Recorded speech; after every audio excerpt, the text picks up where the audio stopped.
Hi சகோஸ். இந்த பதிவு யாருக்குன்னா நம் கலாச்சாரத்துறை அமைச்சர் திரு கே விக்னேஷ் அவர்களுக்காக இன்றைக்கி ஒரு ப்ரெஸ் மீட் கொடுத்துருந்தாரு. என்னன்னா, திண்டுக்கலுக்கான அமைச்சர் நான் தான், என்னென்ன பண்ண போகிறேன், திண்டுக்கலுக்காக என்ன பண்ண போகிறேன்னா அதில் ஒருத்தர் பத்திரிகையாளர் ஒரு கேள்வி கேட்குறாரு. இன்னும் 10 ரூபா பாட்டிலுக்கு வாங்கிட்டு இருக்காங்களே அப்படின்னதுக்கு தெரிஞ்ச இடத்தெல்லாம் நடவடிக்கை எடுக்கிறேன்னு அவரே தான் சொல்கிறாரு. அண்ட் செகண்ட் மோர் திங், அவங்க அங்கே இருக்க பத்திரிகையாளருக்குள்ளேயே யாரும் இன்னொரு கேள்வியும் கேட்குறாங்க. 11,500 தான் சம்பளம் இருக்குது, எங்களுக்கு இன்க்ரீஸ் பண்ணி கொடுக்க சொல்லி கேட்டிருக்காங்க. இல்லை 12,000 அதுக்குள்ளே தான் எங்களுக்கு சம்பளம் வருது, ஸோ இன்க்ரீஸ் பண்ணுங்க அப்படின்னு சொல்லி கேட்டிருக்காங்கன்னொன்னே அவரே தான் சொல்கிறாரு, இது ப்ரைவேட் கிடையாதுங்க, ப்ரைவேட் கம்பெனி கிடையாது. நீங்கள் கேட்டோன்னே நான் 2,000 அதிகம் பண்ணி தரது கவர்மெண்ட்டு, இதுக்குன்னு ஒரு ப்ரொசீஜர் இருக்குது, நாங்கள் மூவ் பண்ணிகிட்ருக்கோம், இதை நாங்கள் கன்சல்ட் பண்ணுறோம், பண்ணி நாங்கள் இதுக்கான அடுத்த ஸ்டெப் என்னவோ அது நாங்கள் பார்க்குறோம் அப்படிங்கிற மாதிரி சொல்கிறாரு. ஓகே, இது எல்லாமே அவருக்கு தெரியுது. சம்பளம் இவருக்கு 11,500 தான், இப்படி தான் நடக்குதுன்னு எல்லாமே தெரியுது. 10 ரூபா எதுக்கு வாங்குறாங்கன்னு தெரியுது, என்ன இஷ்யூன்னு தெரியுது. எல்லாம் தெரிஞ்சவர் 10 ரூபா வாங்குறவங்கள ராஜினாமா பண்ணுறது ஏன்? ஏன்னா இது ஒரு சம்பளம் எப்படி சொல்கிற, சம்பளத்தை விடுங்க, தமிழ்நாட்டுக்கு வருமானத்தை அதிகமாக ஈட்டு தர ஒரு முக்கியமான ஒரு இது எங்கன்னா காவல்துறை தான்.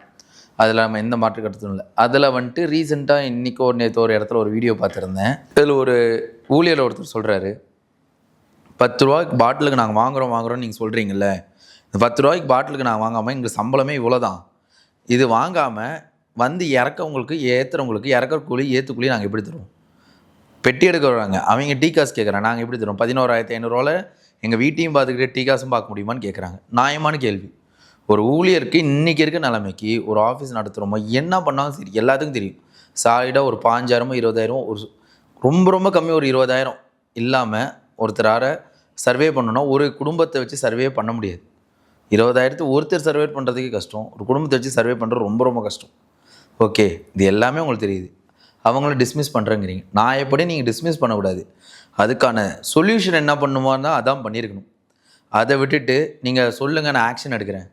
நீங்கள் உங்களுக்கு தான் அங்கே என்ன பிரச்சனைன்னு தெரியுது இல்லைங்க. பிரச்சனை தெரியாதவங்கள்ட்ட போய் நான் கற்றுனா பரவாயில்ல, பிரச்சனை என்னன்னு விக்னேஷ் அவர்கள் தெளிவாக தெரியுது. ஏன் அதுக்கான ஆக்ஷன் எடுக்கிறதுக்கு உங்களுக்கு என்ன பிரச்சனை? விக்னேஷ் அவர்கள் அதை ஆக்ஷன் எடுக்கிறது மட்டும் இல்லாமல் இதுக்கான அடுத்த ஸ்டெப் என்னன்னு பார்க்கலாம். அதை விட்டுட்டு அவர் சொல்கிறாரு, அவங்களுக்கு இந்த மாதிரி 10 ரூபா பாட்டில் என் கவனத்துக்கு வந்தால் நான் ஆக்ஷன் எடுக்கிறேன். எப்படிங்க அவங்க வாங்காமல் இருப்பாங்க? மக்களை நம்மளும் புரிஞ்சுக்கணும். அவங்க இறக்கவங்களுக்கு அமௌண்ட் தரணுங்கிறாங்க, அங்கே கரண்ட் பில் கட்டணுங்கிறாங்க. அதே மாதிரி 10 ரூபா ரிட்டர்ன் பாட்டில் வாங்குறீங்களே, அதுக்கு அவங்க ஆளெல்லாம் போடலை, இவங்களா ஒருத்தங்களை போட்டு அதுக்கான பாட்டில் வாங்குறதுக்கு இதுக்கெல்லாம் காசு கட்டி கொடுத்துட்ருக்காங்க.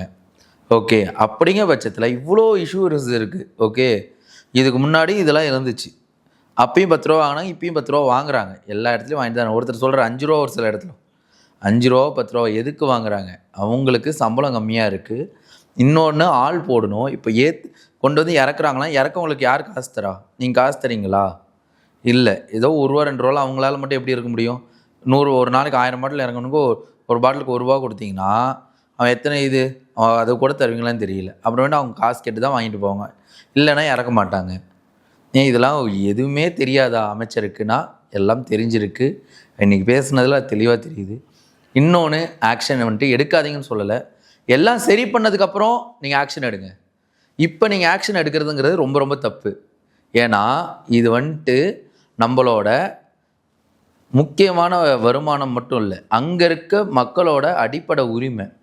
ஓகே, அடிப்படையாக அவங்களுக்கு காசு பத்தலை, இதுக்கெலாம் நாங்கள் தரணுங்கன்னு கேட்குறாங்க. ஒன்று நீங்கள் தாங்க, இல்லைங்க நான் தரோங்க, ஒரு பெட்டி இறக்கிறதுக்கு இவ்வளோன்னு தரோங்க, இது நாங்கள் பொறுப்பு எடுத்துக்கிறோங்க, நீங்கள் தராதிங்கன்னு சொல்லுங்கள். ஓப்பனாக இப்போ அறிக்கை விடுங்க.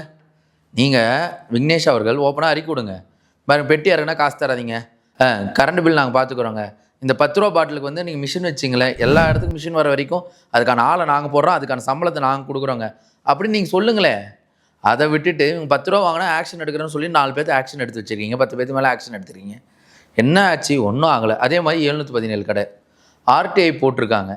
ஓகே, நானும் இப்போ போட தான் போகிறேன். அடுத்து போட்டு உங்களுக்கு கீழே அடுத்த வீடியோ நான் அதில் காட்டுறேன், நீங்கள் என்ன பதில் சொல்கிறீங்கன்னு பார்ப்போம். இங்கே எனக்கு தெரிஞ்சு பல இடத்துல ஸ்கூல் பக்கத்தில் கடை இருக்குது, இந்த வீடியோவில் அட்டாச் பண்ண சொல்கிறேன். ஓகே, ஸ்கூல் பக்கத்தில் ஒரு 3 பில்டிங் தள்ளி கடை இருக்குது.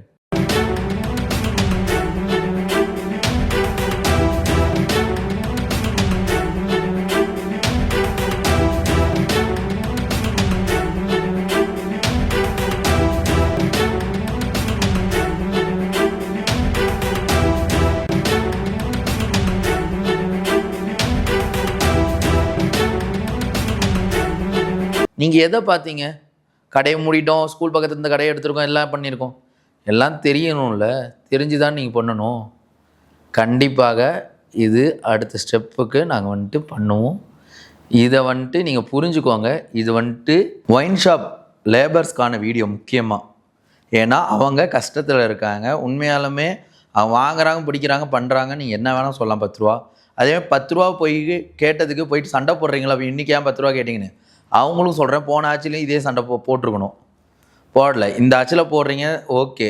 ஆனால் எதுக்கு வாங்குறான்னு தெரிஞ்சுக்கிட்டு போடுங்க. ஏன் உங்களுக்கு தெரியாதா? இவங்க தான் இப்போ சொல்லிட்டாங்கல்ல, 10 ரூபா வாங்குறாங்கன்னா ஒன்று கவர்மெண்ட் வந்து அதுக்கான பொறுப்பு எடுத்துக்கணும். இல்லை மக்களாகி நீங்கள் வாங்கி சாப்பிட்றீங்களா, நீங்கள் கொடுங்க. அவங்களுக்கு இவ்வளோ இருக்குது. 11,000 தான் சம்பளம். ஏன் 11,000 to 15,000 மேக்ஸிமம் 18,000 இருக்கலாம் சம்பளம். 18,000த்தில் கடைக்கான செலவு இவங்க தான் பார்த்தீங்கன்னா ஓனர் பார்க்குறது இல்லைங்கிறாங்க. ஓனர் யார்? கவர்மெண்ட் தானே ஒயின் ஷாப் வச்சுருக்கவங்களுது. அதுக்கப்புறம் என்ன ப்ரைவேட் கடையில் போய் கேளுங்க. அதெல்லாம் 10 ரூபா அதிகமாக வாங்குறாங்கன்ட்டு. கவர்மெண்ட் ஒயின் ஷாப்பில் வாங்குறவங்கள்ட்ட போய் கேட்டுட்டு அதை பிரச்சனை பண்ணிகிட்டு இருக்காதிங்க. மக்களுக்கு வந்துட்டு இதை வந்துட்டு நான் சொல்ல விரும்புகிறேன். Bye friends. அந்த வீடியோவில் இந்த ஸ்கூல் பக்கத்தில் இருக்க கடைங்க இதெல்லாம் நான் ஆட் பண்ணுறேன். பாருங்கள். நான் சொல்கிறது ஒரு ஏரியாவில், இந்த மாதிரி தமிழ்நாடு ஃபுல்லாக இருக்குது. ஓகே, நீங்கள் எடுத்துட்டேன்னு சொல்லாதீங்க. எடுக்கலை, நடைமுறையை முழுசாக படலைன்னு வேணால் சொல்லுங்கள்.